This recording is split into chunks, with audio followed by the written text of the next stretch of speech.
as the political heir to the outgoing president, Gustavo Petro. Well, with me now is freelance correspondent Cristobal Vasquez. Thanks for being with us, Cristobal. So this is incredibly tight, isn't it? What's emerging at the moment? So this is perhaps the closest presidential race in recent Colombian history. The difference between the candidates is only 250,000 votes. It's less than 1%. And Ivan Cepeda, the leftist candidate, went out and recognized the preliminary results. However, he said that he would recognize the final result only after the final count happens. So he asked the electoral system to go table by table, voting booth by voting booth, to count every vote in order to come up with the final result before just recognizing the final result. And he's lost, because it is true that there has been a trend towards the right in Colombia and in many other countries in Latin America. But yeah, the trends, the polls, the vote, the discourse online shows that the most favorable candidate is the right-wing candidate, Abelardo de la Espriella. Yeah, and two candidates with very different approaches here. What have they been pitching to voters? So some analysts say that Ivan Cepeda lost the election more so because he was aligned with Petro's project. The outgoing president has been strongly criticized because of corruption, because of bureaucracy, and because of his ties to guerrilla groups in the past.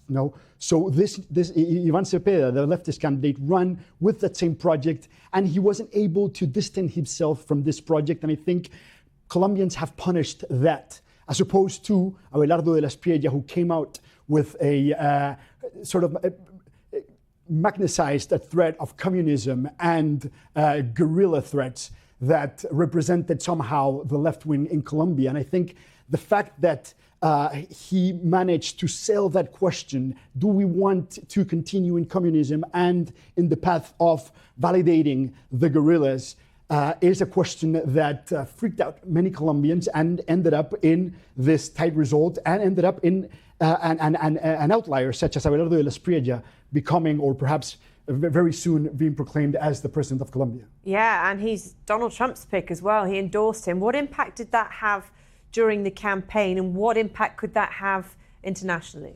So he wrote before the election, I think Donald Trump on Truth Social wrote two messages in favor of Abelardo de la Espriella.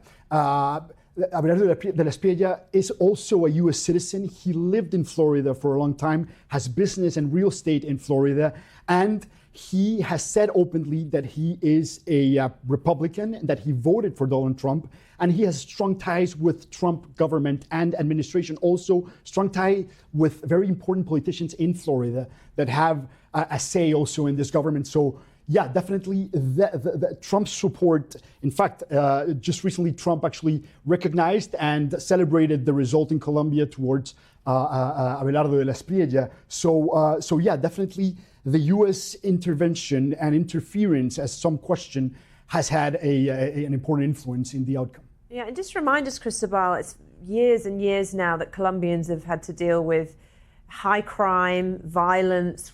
How have people been living? What have been the main challenges that Colombians are facing? So definitely security was on the ballot. It was something that the strong hand that de la Espriella was able to sold in his campaign was fruitful for him in these results that we can see today.